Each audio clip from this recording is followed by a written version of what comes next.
안녕하세요. 남북역사문화교류협회 편집위원장을 맡고 있는 김강필입니다. 오늘 강연할 내용은 북은 우리나라 첫 통일국가를 언제로 보는가에 대한 내용입니다. 먼저 강연에 대한 전체적인 흐름에 대해서 말씀을 드리면, 먼저 왜 이 강연 내용을 이제 진행하는가와 관련된 내용이 먼저 시작이 될 것 같아요. 그러니까 우리는 왜 최초 통일국가 등장에 이제 관심을 갖게 되는가에 대한 어떤 서두를 떼면서 시작을 해보려고 합니다. 그리고 남쪽에서는 신라에 의한 삼국통일을 이제 당연하게 이제 받아들이고 있잖아요. 근데 이제 북쪽에서는 신라에 의한 삼국통일을 이제 부정을 하고 있습니다. 그리고 우리나라 최초 통일국가는 이제 고려다 이렇게 보고 있는 입장인데, 우선 북쪽 역사학계에서 이야기하는 신라에 의한 삼국통일을 왜 부정하는가, 그 이유에 대해서 여러 가지 각도에 대해서 좀 살펴보려고 합니다. 그리고 이제 마지막 부분에 북에서는 이제 최초의 통일국가를 이제 고려로 삼고 있는데, 남쪽에서도 고려에 의한 통일을 부정하는 거 아니거든요. 그리고 신라에 의한 삼국통일이 이제 여러 가지 제한성이 있다, 한계점이 있다, 이렇게 평가를 하고 있잖아요, 남쪽에서도. 그래서 이제 고려에 의해서 이제 통일국가가 수립되었다라고 하는 것을 이제 남북 다 공히 인정을 하고 있는데, 그렇다면 이제 고려의 통일의 과정, 그리고 고려가 통일국가를 이루면서 여러 가지 사회 발전을 이루고 했는데, 거기에 대해서 다시금 지금 현재 우리가 21세기에 분단된 현실에서 살고 있잖아요. 그래서 우리에게 주는 어떤 메시지가 있지 않을까, 그런 관점에서 고려를 재발견해보자 라는 취지로 얘기를 하고 강연을 마무리하는 걸로 그렇게 하도록 하겠습니다. 왜 우리는 최초 통일국가 등장에 관심을 가지게 되는가? 우선 역사적으로 보면 어느 나라 어느 민족이든지 간에 통일국가를 수립하면서부터 사회 발전의 획기적인 전환점을 맞이했어요. 중국 같은 경우에도 춘추 전국 시대를 혼란된 그런 상황을 이제 극복을 하고 진나라 한나라의 때에 어떤 통일국가를 수립하면서 여러 가지 문물의 발전이 이룩된 걸 이제 우리 알고 있잖아요. 그렇듯이 여러 가지 역사적인 과정을 보면, 경험들을 보면 그렇게 통일국가 수립으로부터 뭔가 사회 발전에 획기적인 전환점을 마련을 했다. 그런데 통일국가가 수립되기 이전에 여러 세력들로 분열되어 있을 때는 사실 지배층은 자기의 어떤 세력 쟁탈을 위해서 전쟁도 벌이고 여러 가지 서로 간에 반목과 질시를 일삼게 되는데, 그런 과정에서 결국 민중들은 어떻게 되느냐, 민중들은 전쟁에 내몰리고 그 와중에 여러 가지 고통에 시달리게 돼요.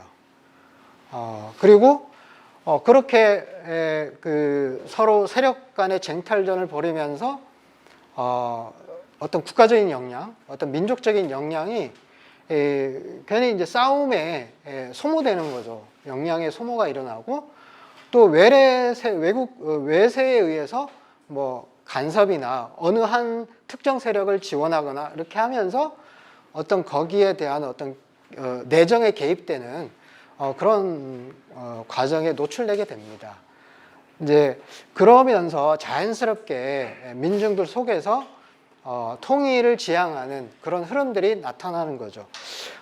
역사적으로 예를 들면 후삼국 시기에 보면은 태봉국 말년에 궁예가 이제 거의 이제 위기에 봉착을 하잖아요. 그러면서 궁예 반대 세력이 뭘 퍼뜨렸습니까? 그 왕건이 이후에 장차 삼국을 통일할 것이다, 이런 도참설을 퍼뜨려요. 근데 그게 민심을 자극하거든요.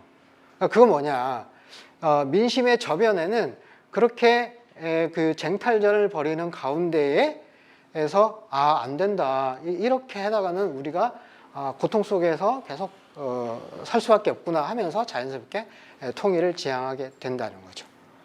그러면서 결국은 역사학에서 요구를 받는 거죠. 과연 역사적으로 그 민족이 언제 어떻게 어떤 모습으로 통일된 어떤 발전을 이룩했는지 이제 그걸 규명하도록 그렇게 요구를 받는다는 거죠. 자, 본격적으로 이제 들어가기 위해서 남과 북의 그 첫 통일국가 수립에 관련된 어떤 논쟁점을 간략하게 요약을 해봤습니다.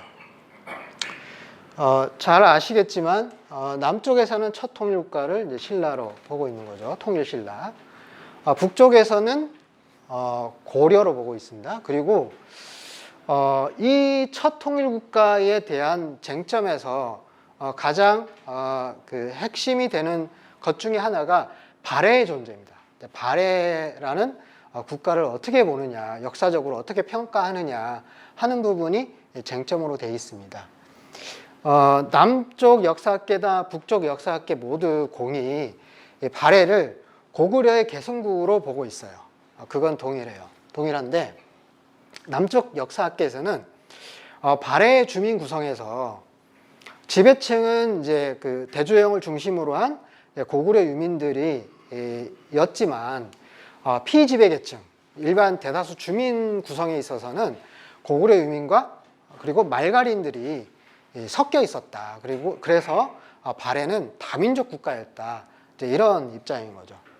그래서 그 남쪽 역사학계에서도 통일신라가 남쪽에는 통일신라, 북쪽에는 발해 이렇게 남북국이라고 하는 그런 용어를 사용하긴 하지만 그렇다고 하더라도 발해가 그러면 우리 민족 문화의 발전에 어떤 영향을 끼쳤느냐라고 했을 때에 그 대다수 그 주민 구성에 있어서 다민족 국가를 형성했기 때문에 우리 민족 문화의 어떤 계승성을 어떤 그 중심으로 해서 하기는 좀 어렵지 않느냐 이런 입장이거든요. 그래서 발해는 어떤 민족 문화의 계승에서 좀 평가하기가 어렵다 이런 입장을 가지고 있습니다. 근데 반면에 북쪽은 발해의 주민 구성에 있어서 피지배층이나 지배층이나 모두 고구려 유민들이 대다수 주민을 이루고 있었다라고 하는 것 입장입니다. 그리고 고려에 대한 평가도 남쪽에서는 후삼국의 재통일, 그러니까 통일신라가 이제 한번 통일을 했으니까 다시 이제 후삼국으로 분열되었다가 재통일되었다 이런 입장인 반면에 북쪽에서는 이제 최초의 통일, 발해 유민도 북쪽의 발해 유민도 포섭을 하고 그리고 고구려의 옛 땅, 그러니까 고토 회복을 추진한 북진 정책을 추진했다라고 하는 점에서 최초의 통일국가라는 의미로 평가를 하고 있습니다. 그러면 이제 여기서부터 이제 본격적으로 그럼 북이 왜 신라에 의한 삼국통일을 부정을 할까? 그러니까 그 이유를 몇 가지로 좀 살펴보려고 합니다. 먼저 어떻게 보면은 아주 자명한 이치일 수 있을 것 같아요. 그 660년에 백제가 멸망을 하죠. 그 나당 연합군에 의해서 백제가 멸망을 하고 668년에 고구려가 멸망합니다. 그렇게 되면서 한 30년 뒤에 북쪽 지역에는 고구려 유민들과 그 고구려 고구려 영토에 발해라는 국가가 세워졌죠. 자, 이거는 뭘 뜻하느냐? 그러니까 고구려 백제 신라 삼국이 차지했던 영역과 그 주민이 과연 그러면 하나의 단일한 국가와 단일한 주권 국가와 영토 안에 그렇게 되어 있느냐? 그렇지 않다는 거죠. 남쪽에는 신라, 북쪽에는 발해 이렇게 두 개의 주권 국가가 엄연히 존재를 했다. 그러니까 이 하나 사실만 보더라도 신라에 의한 삼국통일이라고 할 수가 없지 않느냐라고 하는 거죠. 그래서 발해의 존재 자체가 신라에 의한 삼국통일을 부정할 수 있는 아주 강력한 근거가 된다. 발해의 존재에 대한 쟁점 사항에 대해서는 위에 다시 살펴보도록 하겠습니다. 다음으로는 신라는 삼국통일의 의지가 없었다, 애초에. 다만 영토의 야망, 영토를 확장하려고 하는 그런 것이지, 삼국을 통일하겠다, 하나의 통일된 주권 국가를 만들겠다, 이런 건 아니었다라는 거죠. 왜 그러냐? 668년으로 좀 돌아가 봐야 됩니다. 668년, 그러니까 아까 고구려 백제가 660년에 멸망을 했고 668년에 고구려가 멸망했다라고 했잖아요. 그러면 그거보다 한 12년 전쯤 되겠죠. 근데 648년이면 645년에 뭐가 있었습니까? 아주 유명한 당나라가, 당태종이 고구려를 침략을 하죠. 침공을 해서 안시성에서 대패를 합니다. 쫓겨나서. 그 이후죠. 그 3년 뒤인데, 하여튼 648년 그 무렵을 좀 보면은 642년에 백제가 신라의 대야성을 침략을 해서 함락을 하죠. 그리고 643년에 백제가 고구려와 함께 그 당항성을 침공을 하는데 이제 그 함락시키지는 못했죠. 하여튼 그런 과정입니다. 그래서 신라의 입장에서 되게 이제 고구려와 백제의 연합에 의해서 이렇게 협공을 받고 있는 그런 상황이었죠. 그리고 당나라는 한번 645년에 고구려를 침공을 해서 아주 대참패를 당하고 다시 노심초사 당태종이 다시 고구려를 침략하려고 만반의 전쟁 준비를 하는 그런 상황이었습니다. 그래서 649년 무렵에 아마 침공의 계획을 삼고 있었는데 649년에 당태종이 이제 사망을 하면서 죽으면서 그거는 이제 무산이 됐죠. 하여튼 그 무렵입니다. 648년. 그때 신라의 김춘추가 당태종을 찾아가죠. 찾아가서 협약을 맺습니다. 비밀 협약을. 비밀 협약의 내용은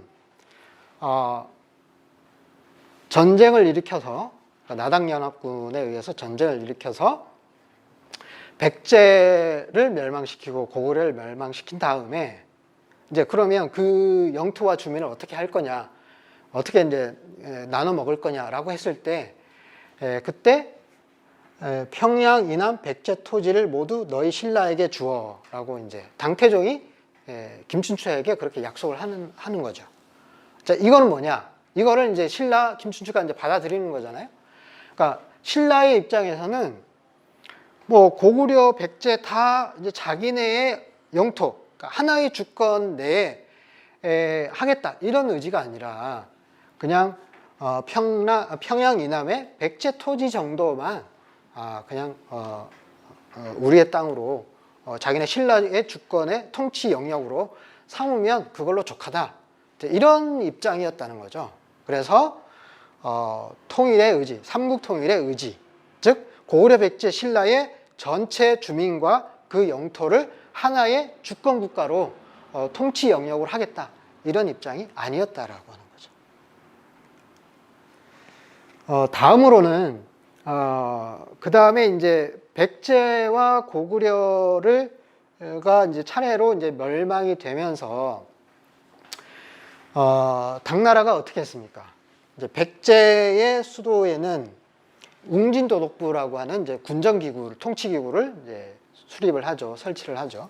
그리고 고구려의 이제 수도 평양에는 안동도부라고 하는 군사 통치기구를 설치를 합니다. 그리고 뿐만 아니라 신라의 그 수도 경주에도 계림도독부라고 하는 통치기구를 설치를 합니다.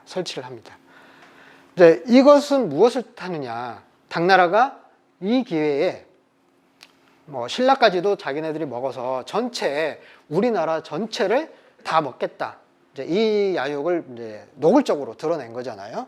이제 여기에 백제 유민들 그리고 고구려 유민들이 신라와 합세를 해서 당나라를 몰아내는 전쟁을 벌이잖아요.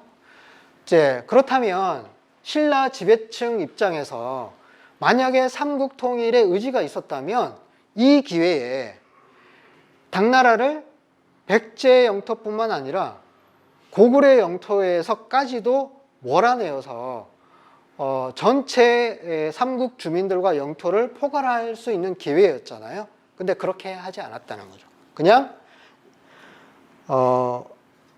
신라는 당나라를 대동강 이남 지역에서만 몰아내는 것으로 그쳤다는 거죠. 그래서 여러 가지 이제 신라의 지배층이 뭐 백제 부흥운동이나 고구려 부흥운동을 암암리에 지원을 하죠. 지원을 하면서도 그러면서도 일정하게 더 이상 이게 확대되지 않도록 통제 관리를 했죠. 그러면서 대동강 이남까지만 영토로 하는 것으로 그쳤다라고 하는 거죠. 이런 것으로 봤을 때에 삼국 통일의 의지가 없었다는 거죠. 뿐만 아니라 신라는 삼국 통일을 할 만한 자력의 군사력을 확보하고 있지 않았다라고 하는 거죠. 그것을 보면 그 실례로 한 400년 무렵입니다. 그때쯤에 백제와 가야 그리고 왜가 연합을 해서 신라를 이제 침공을 하게 됩니다. 이때 이제 고구려가 5만의 군대를 파견을 해서 신라를 도와줘요. 도와주면서 신라 영토 내에 고구려 군대를 주둔을 시킵니다. 경주에도 주둔을 시키고 여러 이제 국경 요새 지역에 고구려 군대를 주둔을 시킵니다. 자, 이처럼 신라는 자기의 자력으로 자체적인 어떤 군사력으로 외부의 어떤 침략에 맞설 만큼의 군사력을 갖고 있지 않았어요. 그것이 쭉 뭐 5세기, 6세기 초 중엽까지도 쭉 이어져요. 물론 이제 6세기 초 중엽쯤 되면은 신라가 가야를 병합을 하면서 약간 국력이 조금 신장이 되기는 하는데, 그렇다 하더라도 그것의 군사력은, 신라의 군사력은 고구려의 3분의 1 수준 정도에 불과했다는 거죠.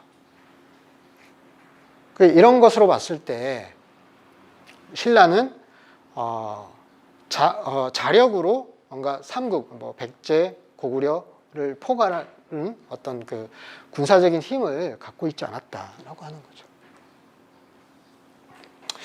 그리고 이 전체적으로 봤을 때 이제 백제를 멸망시키고 고구려를 멸망시켰던 그 전쟁, 그러니까 신라가 일으킨 전쟁, 신라가 당나라를 끌어들여서 일으킨 전쟁, 나당연합군의 전쟁이죠. 그 전쟁을 과연 통일전쟁이라고 할 수 있는가라는 점에서 이제 북쪽 역사학계에서는 통일전쟁이라고 할 수가 없다. 이제 앞에서 쭉 제가 이제 말씀드린 그런 여러 가지 이유들을 봤을 때 애초에 뭐 통일을 할 의지가 없었고 그 기회에 백제와 고구려를 멸망시킨 그 기회를 이용해서 그냥 영토를 조금 더 확장시킨다, 이제 이런 정도에 불과했기 때문에 통일전쟁이 아니라 영토 확장 전쟁, 그러니까 조금 이제 좀 더 나가서 이제 침략 전쟁을 일으킨 거다, 이렇게 볼 수 있다는 거죠. 자, 그리고 이렇게 이제 신라에 의한 삼국 통일을 부정하면서 동시에 그러면 그 당시 삼국 시대에 통일을 추진했던 데는 어디냐? 고구려였다는 거죠. 또 왜 그런가에 대해서 보도록 하겠습니다. 여러분들 잘 아시다시피 고구려가 평양으로 수도를 옮겼죠.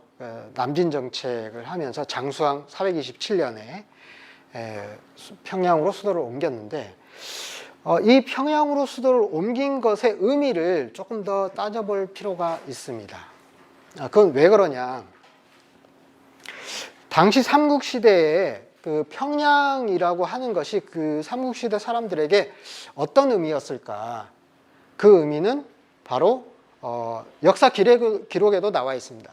선인 왕검의 거처다라고 하는 거죠. 이게 과연 무슨 뜻일까?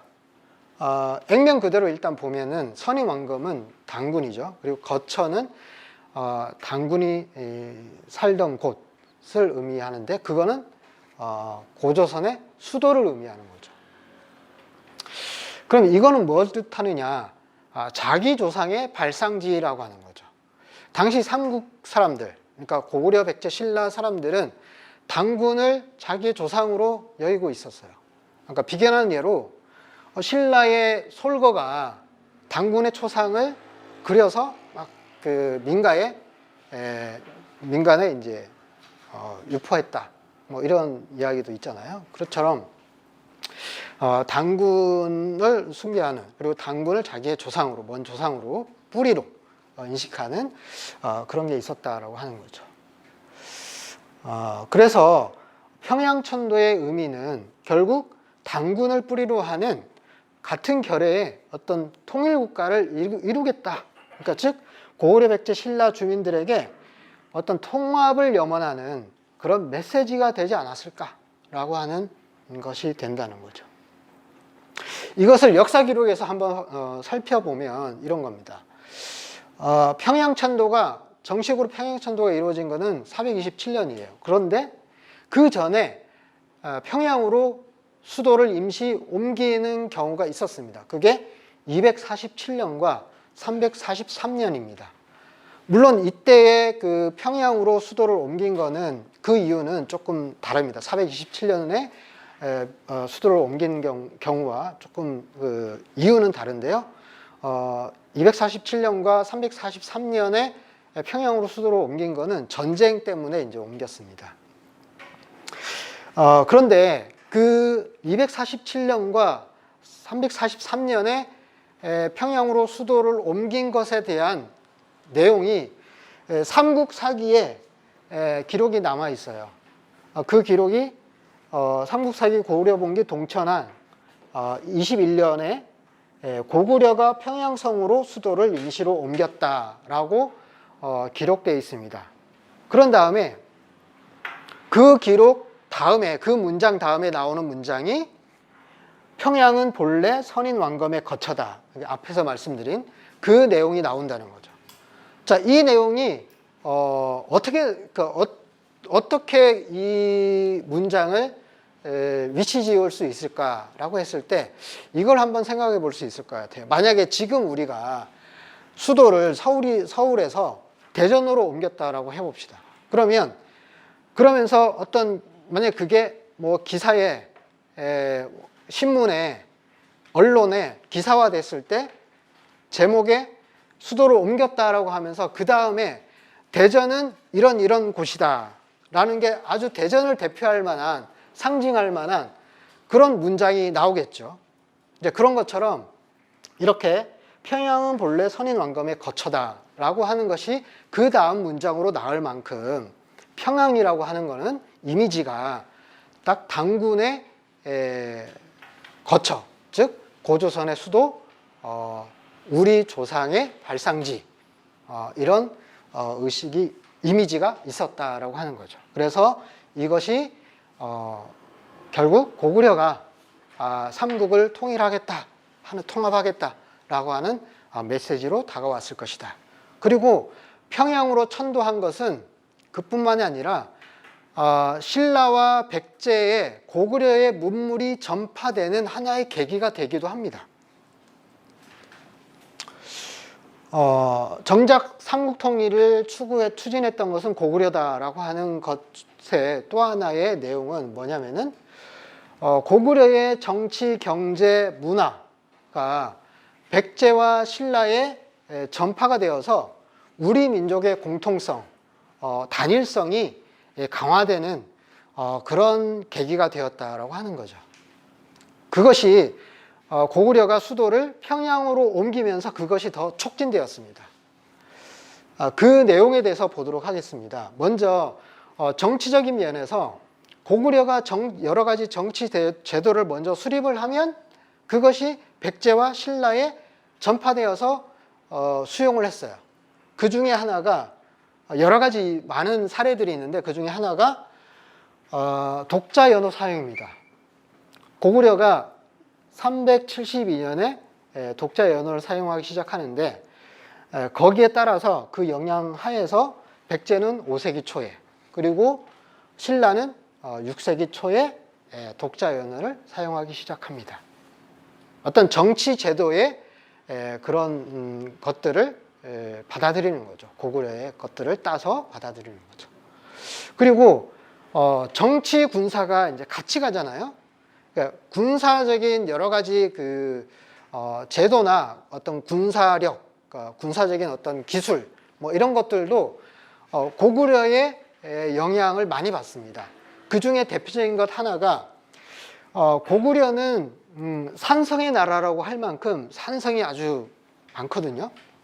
그리고 그 고구려의 성곽 구조는 이중 구조입니다. 이중 구조로 되어 있어요.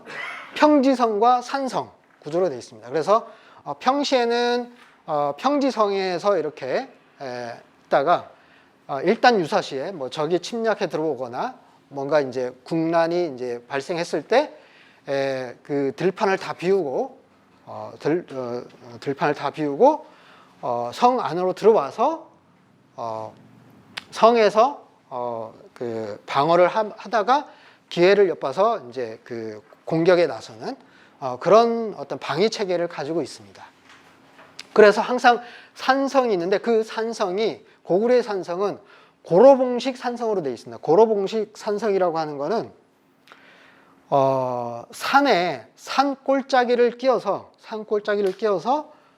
그 산에 그 산 능선이 있잖아요. 능선을 따라서 절벽과 능선을 따라서 성벽을 구축을 하는 거예요. 그런 식으로 구축을 해서 북쪽과 그리고 동서로 이렇게 산 능선을 따라서 성벽을 쌓고 남쪽으로만 이렇게 한 방향으로만 이렇게 이제 성문을 만들고 이런 식으로 한다는 거죠. 그러면 이제 그 성 안에는 꼴짜기를 끼고 있기 때문에 뭐 수자원이나 이런 것들이 있어서 거기서 오래 장기전을 수행할 수가 있는 거죠. 이제 그런 식으로 돼 있는 게 고로봉식 산성인데 이 고로봉식 산성이 신라와 백제에 영향을 미칩니다. 신라와 백제가 그걸 도입을 해요. 도입을 해서 보시면은 여기에 이 오른쪽에 사진을 보면 왼쪽 거는 배감성, 고구려의 산성입니다. 고구려의 고로봉식 산성이고 오른쪽에 있는 거는 신라의 고로봉식 산성인데 충북 보은 3년 산성입니다. 이렇게 백제도 마찬가지입니다. 백제도 이와 같이 고로봉식 산성으로 다 이제 바뀝니다. 이런 것들이 있고요. 그 다음에는 여러 가지 그 금속 가공 기술, 금속 공예 기술, 그리고 그것과 관련된 여러 가지 공예와 관련된 어떤 문화, 이런 것들도 고구려가 발전을 시키고 그것을 백제와 신라가 많이 도입을 합니다. 그것을 뭐 여러 가지 것들이 있지만 대표적인 것으로 유물을 한번 살펴보면 오른쪽에 보시는 것이 이제 귀걸이에요. 귀걸이 유물인데 하나는 충북 청원 상보리에서 이제 출토된 고구려의 유물입니다. 귀걸이인데 귀걸이고 오른쪽에 있는 거는 포항에서 출토된 신라의 귀걸이에요. 아주 유사하죠. 유사하면서 신라가 그것을 받아들이면서 약간 변형을 했어요. 이처럼 금속 가공 기술, 그 다음에 그 공예와 관련된 여러 가지 그 문화적인 면이 있잖아요. 문화 예술적인 측면에서도 많이 영향을 받았다라고 하는 거죠. 그리고 신라의 서봉총에서 출토된 은합인데요. 이거는 중국의 이제 지반시 이제 고구려의 그 유물 합과도 형태적으로 동일했습니다. 동일하고 이 은합에는 고구려 장수왕 때의 연호가 기록되어 있습니다. 이제 그런 것들이 있고요. 이제 이처럼 문화적인 면에서도 고구려가 먼저 발전을 시키고 그것을 백제와 신라가 받아들였다라고 하는 거죠. 그리고 뭐 문화적인 측면을 더 이제 몇 가지를 더 살펴본 건데요.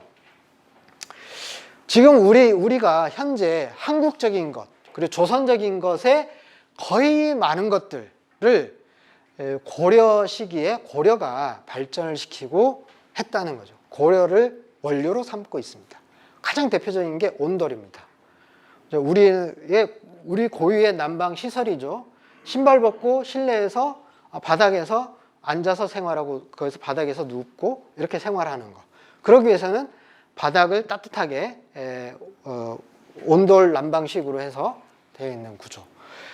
이런 고구려의 온돌이 백제와 신라에 전파가 되고 그것이 발해 그리고 고려, 조선으로 이어지면서 오늘날에도 그것이 우리에게 바닥 난방의 것으로 이어졌다라고 하는 거죠. 그리고 여러 가지 발효식품 이런 것들도 고구려에서 먼저 발전을 시켰어요. 뭐 젓갈, 김치, 장 이런 발효식품들이. 그래서 이런 것들은 역사 기록에서도 확인을 할 수가 있습니다. 중국 역사 기록인 그 삼국지에 보면은 고구려는 발효식품을 즐기는 민족이다. 이런 기록들이 있습니다. 그리고 삼국사기에는 7세기경에 결혼 예물로 젓갈을 보냈다. 그러니까 이거는 신라예요. 신라가 이제 고구려의 이 발효식품 문화를 받아들여서 젓갈을 결혼 예물로 이렇게 주고받을 만큼의 그렇게 이제 문화를 고구려가 거의 이제 우리의 문화의 공통성, 단일성을 강화시켰다라고 하는 거죠. 그리고 기와도 마찬가지로 고구려에서 발전을 시켰다라고 하는 거죠. 이제까지는 이제 여러 가지 정치, 경제, 문화적인 면에서 고구려가 주도를 했고 그것을 백제와 신라가 받아들였다라고 하는 것을 살펴봤습니다.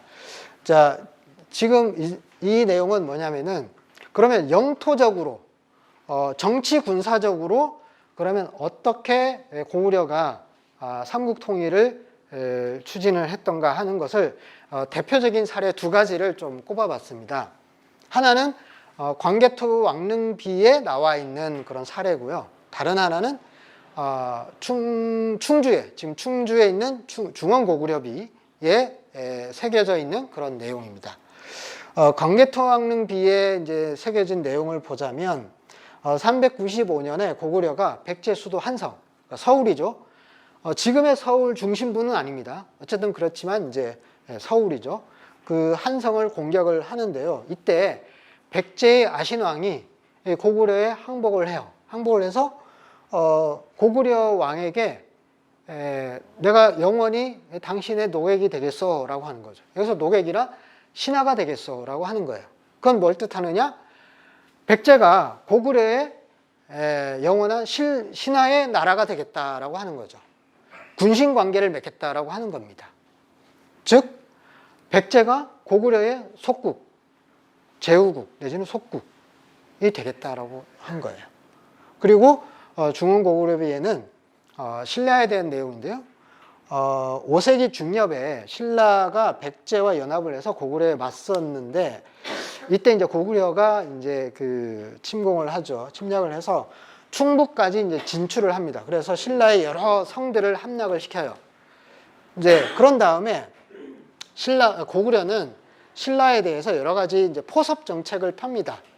그래서 신라에게 다시 그 점령했던 성을 다시 내줘요. 신라에게 다시 내줍니다. 그래서 신라의 왕이 거기에 이제 감동받아가지고 고구려 왕을 찾아가요. 찾아가서 감사의 표시를 하는 거죠. 감사의 표시를 하면서 그러면서 그 고구려의 그 신하의 나라가 되겠다. 그렇게 하는 거죠. 마찬가지로 이것도 고구려가 신라를 복속시킨 거죠. 자, 이런 사례들로 봤을 때 영토적으로나 어떤 그러니까 정치 군사적으로 또 마찬가지로 고구려가 백제와 신라를 복속시켰다, 시켜가는 과정이었다. 물론 이제 그 뒤에 백제와 신라가 반발을 했죠. 반발을 하면서 여러 가지 또 그 각축전을 벌이기는 했지만 어쨌든 이런 사례들로 봤을 때 고구려가 막강한 그 발전된 문화와 정치 군사적인 힘으로 백제와 신라를 통합해 나가는 그런 과정이었다라고 하는 거죠. 네. 그래서 결론적으로 정작 삼국통일을 추진했던 것은 고구려다라고 하는 부분에서 우리가 기원전 3000년기 무렵에 고조선이 한반도와 그 중국의 동북지방을 아우르는 그런 지역으로 영역을 삼았죠. 자, 즉 우리 민족의 활동 무대가 이렇다라고 하는 거죠.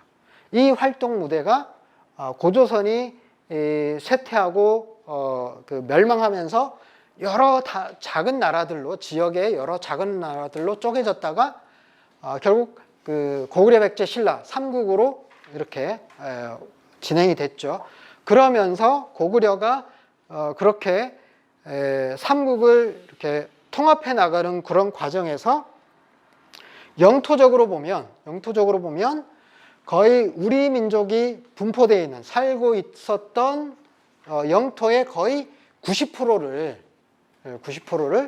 차지하는 상황까지 왔다. 거의 삼국통일을 완성하는 그런 단계까지 왔다. 이렇게 평가할 수가 있다라는 거죠. 자, 여기까지는 이제 고구려가 삼국통일을 추진했다라고 하는 내용이었고요. 그런데 이렇게 역사적으로 봤을 때에는 고구려가 삼국통일을 추진한 걸로 이렇게 이제 보여지는데, 그럼 왜 역사 기록에 신라에 의한 삼국통일이라고 그렇게 기록되게 되었을까? 그 이유가 뭐였을까? 거기에 대해서 좀 살펴보도록 하겠습니다. 먼저 아까 앞서서 그 신라가 나당연합군을 결성을 해서 백제를 멸망시키고 고구려를 멸망시켰던 그 시점으로 다시 되돌아가 보겠습니다. 그 무렵에 백제가 멸망되고 나서 백제 부흥운동이 일어났죠. 그리고 고구려가 멸망한 다음에 고구려 부흥운동이 일어났어요. 자, 이렇게 되다 보니까 한편에서는 신라가 당나라를 몰아내기 위해서 한편에서는 이제 그 고구려 부흥운동이나 이런 걸 좀 지원하기도 했어요. 근데 그렇다고 해서 마냥 그걸 지원하진 수는 없는 거잖아요. 신라 입장에서 봤을 때. 이제 그렇게 했을 때 이것을 좀 이제 무마할 필요가 있는 거예요. 그리고 어쨌든 전쟁을 일으켰잖아요. 그럼 전쟁을 일으켰으니까 그 전쟁을 통해서 여러 처음에 얘기했다시피 전쟁을 통해서 사람들이 어쨌든 전쟁에 내몰리니까 고통을 받겠죠. 그럼 민심이 흉흉해질 거 아닙니까? 그리고 뭐 백제 부흥 운동이다, 고구려 부흥 운동이다, 뭐 이렇게 막 들고 일어나니까 그걸 좀 이제 무마하고 이렇게 자기네들이 일으킨 전쟁을 좀 합리화할 필요가 있는 거죠. 그래서 나온 게 삼한일통입니다.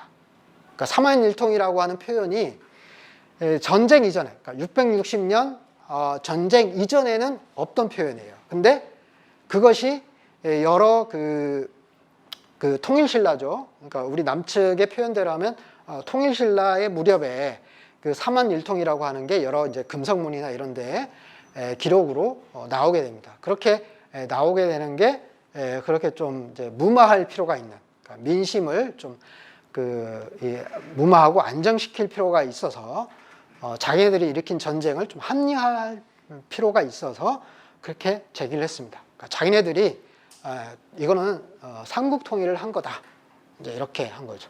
그러면서 어떤 신라가 삼국통일을 한 거다, 이제 이런 것들이 쭉 있다가 그것이 통일신라, 그러니까 북쪽에서는 이제 후기신라라고 표현을 하는데 그때까지 쭉 남습니다.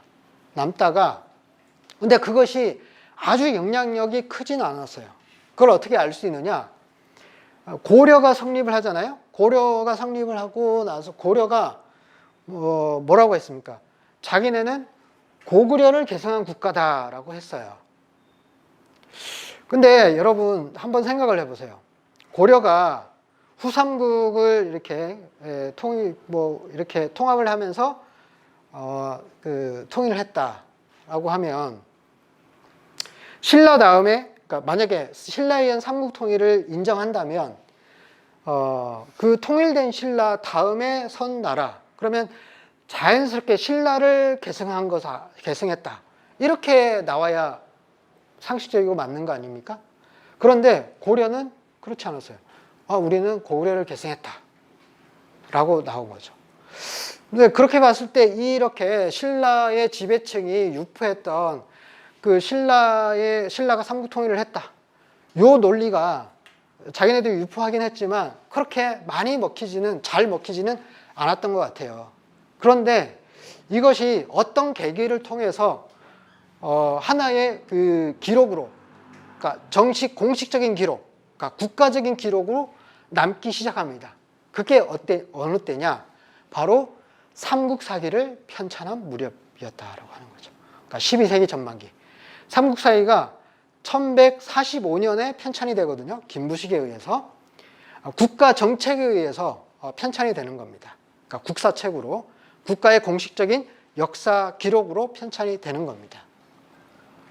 그러면 왜 그때 삼국사기를 편찬하게 됐으며 그 삼국사기에서 신라에 의한 삼국통일이라고 하는 것이 정식화되고 기록으로 남게 되었을까라고 하는 것을 좀 보도록 하겠습니다. 자, 그것을 보려면 먼저 그 무렵에 1145년 전으로 하는 그 무렵에 어떤 일이 있었는가를 좀 볼 필요가 있습니다. 1145년 전에 한 10년 전쯤에 묘청의 난이 일어나요. 1135년 무렵일 겁니다. 근데 묘청의 난이 일어나기 전에 그 무렵에 고려의 북쪽에서는 금나라가 서죠. 그러니까 여진족의 금나라가 섭니다. 그러면서 금나라가 아주 강대해져요. 한 10몇 년 사이에 아주 강한 강대국으로 부상을 합니다. 그래서 거란을 멸망시키고, 그 다음에 그러니까 거란의 그 나라 요 나라죠. 요 나라를 멸망시키고 중국 내륙으로 들어와요. 그래서 송나라를 남쪽으로 밀어내 버립니다. 송나라는 남쪽으로 쫓겨나죠. 그리고 고려에 어떤 그 압력을 가해요. 고려에 뭐라고 압력을 가하냐면은 처음에는 그러니까 서로 형제 관계를 맺자. 즉 자기네는 형으로 하고 너네는 동생의 국가로 하자. 이렇게 맺다가 나중에는 군신 관계를 요구를 합니다. 그러니까 사대를 할 것을 요구를 하는 거죠. 그러니까 이 사대의 요구에 대해서, 금나라의 사대 요구에 대해서 고려 당시 지배층은 이걸 놓고 어떻게 할 거냐라는 이제 그 선택의 기로에 놓이게 된 거죠. 그때 고려의 지배층은 금나라의 요구를 받아들이는 걸로 갑니다. 그러니까 사대의 입장에 서게 되는 거죠. 개성을 중심으로 한 그 지배층 세력들은 사대의 입장에 있었고, 그런데 평양을 중심으로 한 그 세력, 양반 세력들은 아니다. 우리가 어떻게 그렇게 할 수 있느냐. 그 자주국으로서의 그런 지위를 계속 유지를 해야 된다. 그런 입장이었어요. 그러니까 일종의 자주파의 입장에 있었던 거죠. 그러면서 이제 나오게 된 게 그 묘청이 당시의 서경, 그러니까 지금의 평양이죠. 평양으로 수도를 옮기면 금나라를 몰아낼 수 있다. 금나라를 무찌를 수 있다. 이제 그러면서 이제 풍수지리를 내걸면서 이제 묘청의 난을 일으키죠. 하면서 그 평양을 중심으로 한 그 양반 세력의 그러한 그 자주파, 즉 금나라에 대해서 사대하면 안 된다라고 하는 자주의 입장에 있었기 때문에 그것과 같이 호응이 된 거죠. 또 일반 백성들도 그런 고구려를 계승한 국가다라고 하는 그런 어떤 저변의 인식이 깔려 있었고, 그리고 역대의 그 고구려의 국가적인 정책도 고구려의 옛 땅을 회복해야 된다. 이제 북진 정책, 북방으로 진출해야 된다라고 하는, 고토를 회복해야 된다라고 하는 어떤 국가적인 정책들이 있어서 그 영향력 하에서 그러한 어떤 민심이 있었던 거죠. 그 평양을 중심으로 한 그 일대에, 한반도 서북 지역 일대에서는.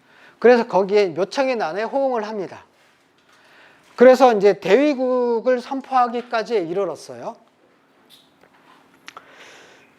그런데 여기에 대해서 이제 그 고려의 당시 개성을 중심으로 한 지배층은 이것에 대해서 자기네들이 이제 사대의 입장에 있었기 때문에 어쨌든 진압을 해야 되잖아요. 진압을 하고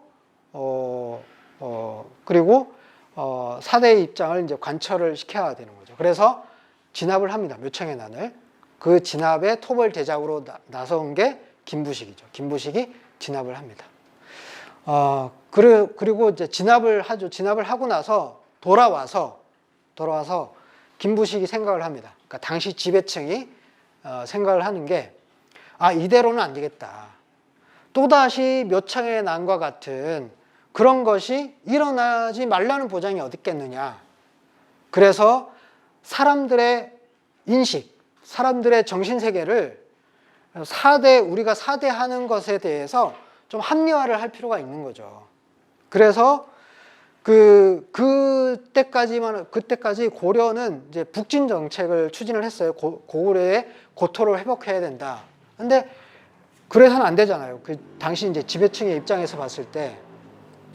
그래서 그 삼국 시기에, 우리나라 역사의 삼국 시기의 역사를 신라 중심으로 기술할 필요가 있었던 거예요. 그래서 고구려의 어떤 위상이나 고구려의 어떤 발전된 면모를 좀 축소를 시키고, 그리고 발해가 고구려의 계승국이다 이렇게 나오고 있으니까 그렇게 했었잖아요. 발해가 자기네들은 고구려를 계승한 국가다. 그러면서 이제 그 발해의 존재가 신라와 함께 있었기 때문에 신라에 의한 삼국 통일을 기록으로 남기는 입장에서는 발해라고 하는 것은 아예 배제를 시켜야 되는 입장이었던 거죠. 그래서 고구려를 깎아내리고 신라가 삼국 통일을 달성을 했고 그러면서 고려를 이어졌다. 그래서 발해사는 배제를 시키는 그런 내용으로 삼국 사이가 편찬이 되었다라고 하는 거죠. 이러면서부터 우리나라의 역대 역사 기록이나 역사관이 신라 중심으로, 그리고 신라가 삼국 통일을 했다라고 하는 그런 입장으로 되게 되었다라고 하는 거죠. 여기까지 하고 잠시 쉬었다가 다음 이어서 계속하겠습니다. 네, 그럼 이어서 진행하는 걸로 하겠습니다. 이제까지의 그 내용에서 봤을 때 그 신라에 의한 삼국 통일이 이제 부정이 되느냐, 아니면은 신라에 의한 삼국 통일이 인정이 되느냐의 쟁점의 한가운데 있는 것 중에 하나가 이제 발해 존재인데요. 발해가 이제 남쪽에서도 이제 고구려의 계승국이라고 인정은 하면서도 발해의 그 주민 구성에서 아까도 이제 말씀드렸다시피 말갈인들과 이제 섞여 살았던 다민족 국가의 구성이다라고 하는 부분에 대해서 북쪽에서 어떻게 거기에 대해서 반박을 하고 있는지에 대한 내용을 좀 보도록 하겠습니다. 발해의 그 주민 구성에서 고구려 유민들로 이제 구성이 되었다라고 하는 것이 여러 가지 그 유적 유물들로 이제 확인이 될 수가 있어요. 온돌이라든지, 그다음에 여러 가지 우리가 기존에 우리의 것, 한국적인 것들에 대한 어떤 유물들이 많이 발굴되었거든요. 그거 조금 이따가 보도록 하고요. 그래서 그런 그 우리 문화의 어떤 성격을 이제 말해본다면, 그거는 이제 농경 사회에서 이제 정착 생활을 했던 사람들의 문화거든요. 근데 말갈린들은 유목민들이에요. 그래서 생업이 이제 사냥, 뭐 이런 물고기 잡이, 물론 이제 농업도 이제 좀 하긴 했지만 그거는 이제 주업은 아니었어요. 그래서 말갈인들의 문화 자체가 정착 생활을 하는 문화는 아니었다라고 하는 거죠. 그런데 발해의 유적 유물들을 쭉 보면은 다 정착 생활을 하는 사람들의 유적 유물이었다는 거죠. 그래서 대다수의 그 발해 주민들은 고구려의 유민들이다라고 하는 겁니다. 그런데 왜 역사 기록에 그 발해를 두고 뭐 발해 말갈, 그다음에 송말 말갈 이런 식의 표현이 나오거든요. 중국 역사책에서. 그건 왜 그런가라고 하는 부분을 좀 보도록 하겠습니다. 그거는 우선 중국이 그 역대로 그러니까 중화 사상에 입각을 해서 자기네 이제 주변 나라들을 조금 이제 속되게 이르는 그런 표현들이 있잖아요. 뭐 오랑캐 이렇게 취급을 하면서 그런 영향도 하나 있을 것이고요. 또 하나는 중국이 수나라, 당나라가 고구려를 이제 침략을 해서 된통 당하지 않습니까? 수나라는 고구려를 침략하고 나서 나라가 망했어요. 그러니까 그리고 당나라도 당태종이 그 안시성에서 대참패를 하고 거의 뭐 그 죽을 똥 살 똥 쫓겨났잖아요. 공포감이 엄청 심한 거예요. 그러니까 중국인들 입장에서 고구려는 좀 지우고 싶은 그런 나라였다는 거죠. 그래서 발해가 어떤 나라입니까? 고구려를 계승했다 이렇게 자부하는 나라잖아요. 그러니까 발해를 고구려 계승국 우리는 인정 안 해 이렇게 나오는 거죠. 중국 입장에서. 그래서 중국의 역사서 구당서나 신당서에서 발해를 발해 말갈, 꼭 말갈이라고 하는 것을 붙여서 했다는 거죠. 표현을 했다는 거죠. 그렇게 이해를 하면 좀 쉽게 이해가 될 수 있을 것 같습니다. 그래서 그거를 삼국사기의 김부식이 좀 무비판적으로 좀 사대주의적인 입장에서 받아들이면서 이제 우리에게도 이제 그런 게 좀 남아 있었던 거죠. 그러니까 유적 유물로 확인이 될 수 있습니다. 이렇게 온돌 유적이 곳곳에 나와요. 발해 그 유적에서. 그리고 이런 기와, 그리고 철갑 아시죠? 철갑 아시죠? 그 철갑옷. 고구려는 개마무사로 유명하잖아요. 그래서 말까지도 갑옷을 입혀서 무장을 시키고, 그리고 병사들도 갑옷으로 무장을 하는데 갑옷이 통갑옷이 아니에요. 그러니까 유럽의 그 중세기 병사들 무장한 거 보면 그 철 통갑옷이잖아요. 그런데 고구려의 그 이 개마무사들은 병사들은 통갑옷이 아니라 이 찰갑, 자그만한 이제 철 조각을 이제 이어 붙여서 갑옷으로 만들었죠. 그래서 뭐 화살이나 이런 것들도 이것이 더 쉽게 뚫리지 않고 그렇습니다. 그래서 이런 찰갑이 발해의 유적에서 나왔던 거예요. 이런 걸로 봤을 때 발해는 고구려의 계승국일 뿐만 아니라 대다수의 주민들이 고구려의 유민들이었다라고 하는 거죠. 자, 여기서부터는 고려를 지금 21세기 우리에게 어떤 의미로 다가오는가라는 부분으로 좀 살펴보도록 하겠습니다. 먼저 고려의 그 통일 과정에 대해서 좀 보도록 하겠습니다. 그 고려의 태조 왕건이 자주 평양으로 순시를 나가요. 그 고려 하면은 중심지가 어디예요? 개성이잖아요. 개성인데 평양으로 자주 나갔어요. 그것의 의미가 어떤 거냐면은 고려사의 기록에 있습니다. 고려사 기록에 태조 왕건이 동명화의 옛 땅이라고 하는 고구려의 옛 땅이에요. 이제 고구려의 고토, 고구려의 옛 땅을 집안의 보물, 이거는 나라의 영토라는 뜻입니다. 여기서 신라뿐 아니라 옛 고구려 땅을 다 차지하겠다.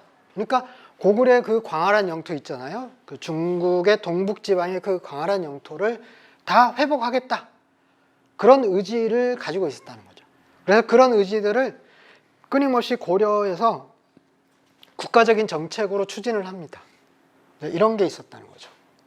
그래서 바로 고구려의 그 앞에서 얘기했던 그 삼국 통일을 추진했던 그 정책, 국가적인 정책을 고려가 계승을 했다.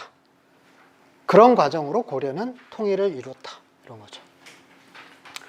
고려의 그 통일 과정의 하나를 좀 살펴보면 그 후백제 그리고 신라를 통합했을 뿐만 아니라 북쪽에 발해 유민들까지 포섭을 했다는 거죠. 발해가 926년에 거란의 침략으로 멸망을 하잖아요. 그래서 이제 발해의 유민들이 이제 뿔뿔이 흩어지는데 그 중에 많은 수의 인원이 고려로 넘어옵니다. 넘어와서 발해 멸망 이후에 한 15만 명 정도가 고려로 들어와요. 그래서 고려의 서북 지방에 그 왕건이 땅도 내주고 벼슬자리도 내주고 집도 마련해주고 하면서 정착하도록 해요. 발해 유민들을 그렇게 이제 포섭 정책을 펴는 거죠. 그리고 발해 태자 대광년이 고려의 왕족이 됩니다. 이 의미는 뭐냐? 이게 좀 중요한 의미를 갖는데요.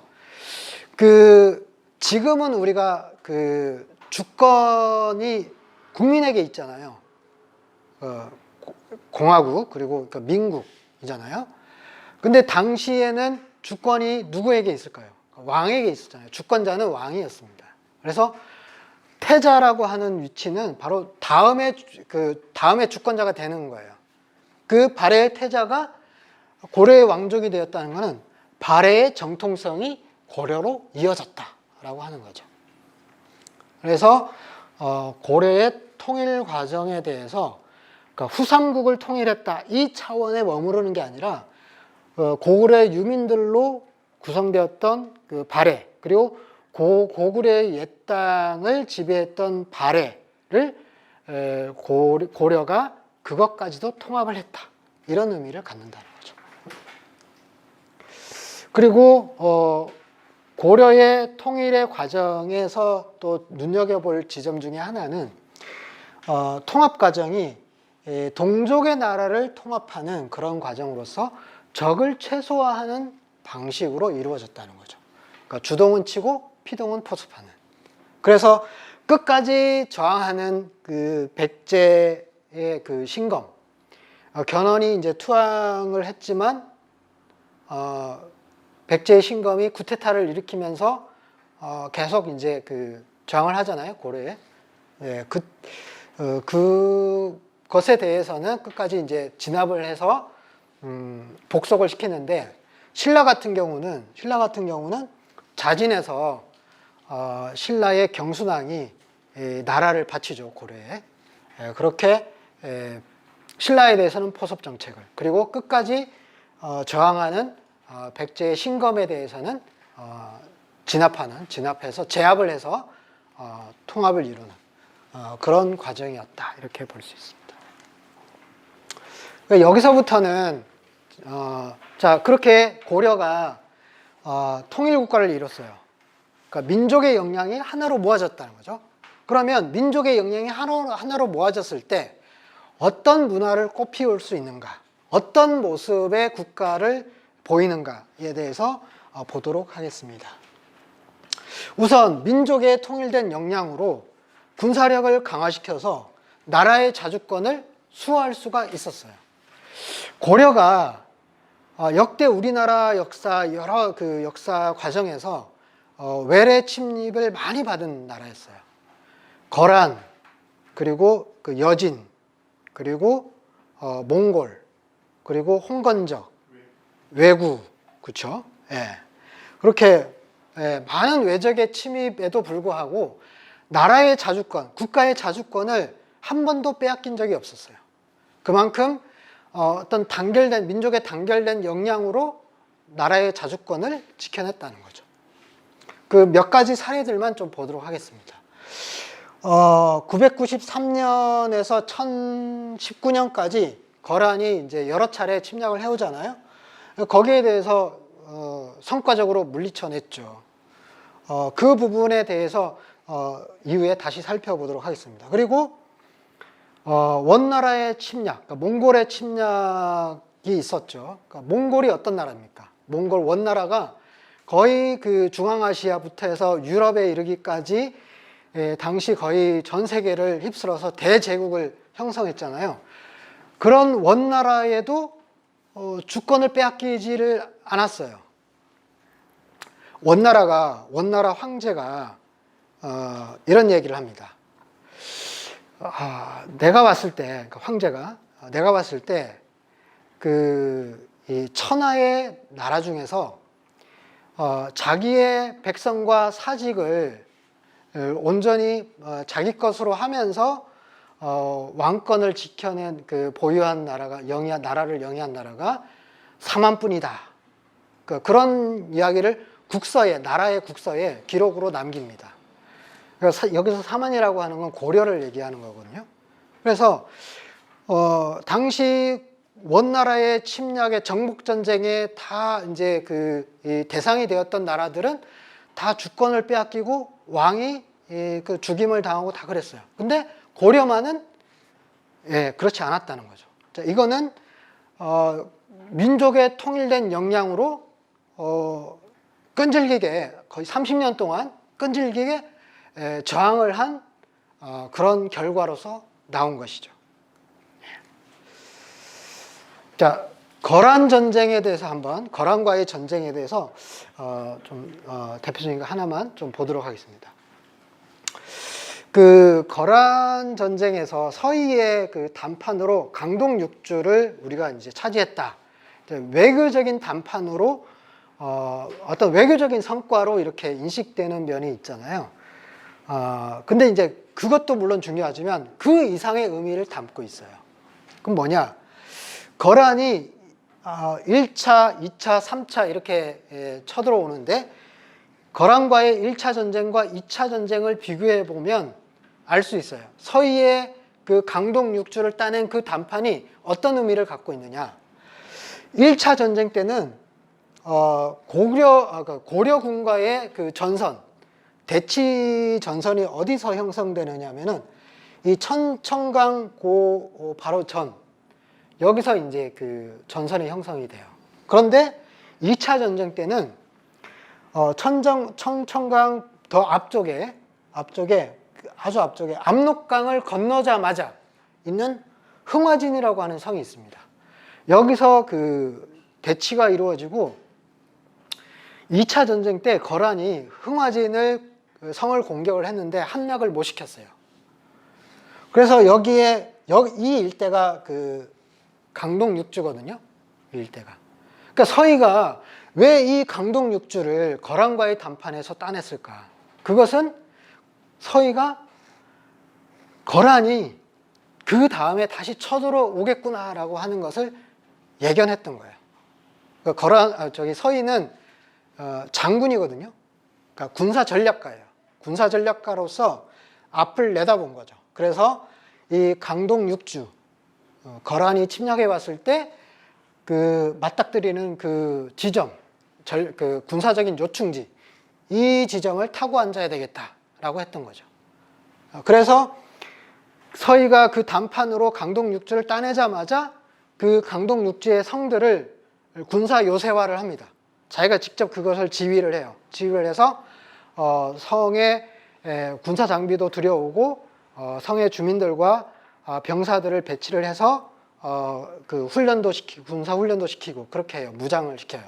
그렇게 해서 2차 전쟁 때는 여기서 성과적으로 막습니다. 막아서 아마 제대로 거란군이 이 성들을 제대로 함락을 못 시키고 그냥 내려가요. 개경으로 내려가서 하는데 거의 퇴각할 때 문제가 되죠. 퇴각할 때 그 성에 오롯이 고려의 군사들과 고려인들이 있었죠. 그래서 퇴각하는 거란군들을 공격을 하는 거죠. 그래서 이렇게 거란 전쟁에 맞서서 이렇게 군사 전략적으로 아주 뛰어난 성과를 올렸다고 하는 것을 볼 수가 있습니다. 다음으로는 몇 가지 대표적으로 고려가 통일된 국가를 이루면서 문물의 발전, 문화의 발전을 이루었던 측면들을 좀 보도록 하겠습니다. 고려 청자 하면 너무나 유명하죠. 이거는 제가 뭐 어떻게 설명을 따로 할 필요가 없이 너무나 유명한데 몇 가지만 살펴보면 고려 청자 하면 그 색깔, 비색이 뭐 가장 대표적 핵심적인 내용이잖아요. 비색이 나오게 되는 게 단지 이게 색깔 염색 기술로서 이렇게 이루어지는 게 아니라 그 고려 청자를 빚은 흙, 그 흙과 이 유약, 바르는 유약이 그 가마 안에서 아주 높은 온도를 일정한 시간 동안 유지를 해야지 그 속에서 그 유약 성분과 그 흙 속에 들어있는 철 성분이 화학적 반응을 일으키면서 그 오묘한 비색을 내는 거예요. 자, 이것은 기술적으로, 그러니까 어떤 과학기술적인 측면에서 그리고 예술적인 측면에서 아주 뛰어난 기술을 가지고 있었다라고 하는 거죠.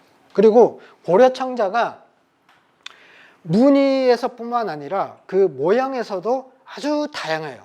다종다양한. 뭐 그 자연의 여러 가지 것도 뭐 꽃이라든지 연꽃이라든지 뭐 여러 가지 것들을 제가 다 일일이 여기서 열거할 수는 없지만 그런 거라든지 그다음 모양에서도 자연의 여러 가지 것들을 빚어내요. 그렇게 조형 예술적으로도 아주 뛰어난 예술적인 감각을 발휘를 했다라고 하는 거죠. 자, 이런 것들도 다 그 민족의 통일된 역량으로서 그 문화를 발전시킬 수가 있었다라고 하는 거고, 또 대표적인 사례로 금속활자.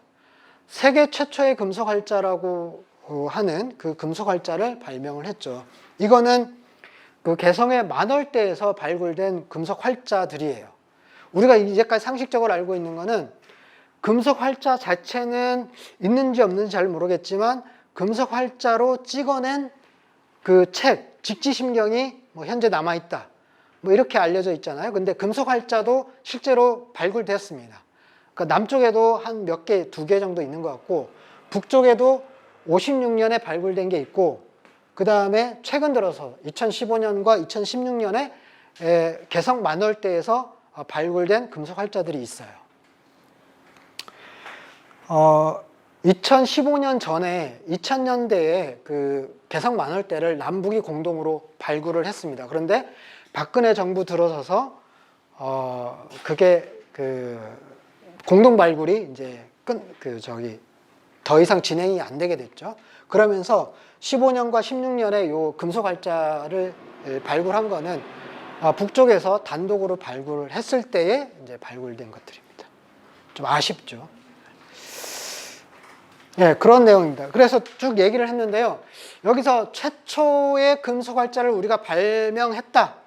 여기에서만 끝이는 게 아니라 자, 금속활자를 그렇게 발명을 하게 되는 그거에는 세계 최초의 의미만 있는 게 아니라는 거죠. 바로 금속활자로 그 대량으로 그리고 안정적으로 인쇄물을 찍어내게 되는 그 수요가 있었다는 거죠. 즉 지식의 보급이 광범위하게 이루어졌다.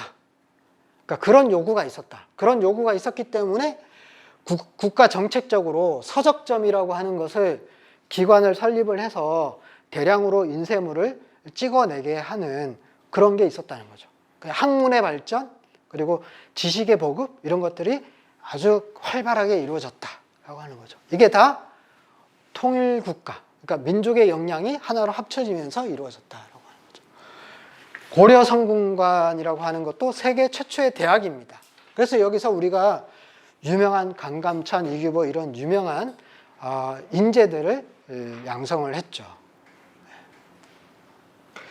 무엇보다도 우리가 영문의 코리아라고 하는 것이 이때 고려가 이런 그 아까 앞서서 이렇게 말씀드렸던 그런 문화의 발전들이 대외무역으로 이어지면서 국제적인 높은 지위를 가지고 있었죠. 그러면서 코리아라고 하는 영문 이름이 바로 고려에서 비롯되었다라고 하는 것으로 우리가 쉽게 알 수가 있습니다. 자, 이처럼 우리가 21세기 현재 분단된 현실에서 민족의 통일된 역량으로 평화와 번영을 꿈꾸는 우리에게 있어서 바로 고려라고 하는 것이 어떤 의미로 다가올까? 바로 그것은 분열과 불신, 남과 부로 갈라져 있는 분열과 불신의 그런 어떤 그 패단, 적패들을 극복을 하고 우리 민족끼리 단결을 해서 자주권을 회복하고 통일의 길로 나아가는 어떤 그런 역사적인 모델로서 고려를 다시 보자. 그리고 그러면서 그렇게 되면 어떤 그 문화의 발전 그리고 번영 이런 것들이 실현될 수 있지 않느냐. 그런 하나의 역사적인 모델로 고려를 다시 보자. 이러면서 저희의 강연을 마치도록 하겠습니다. 감사합니다.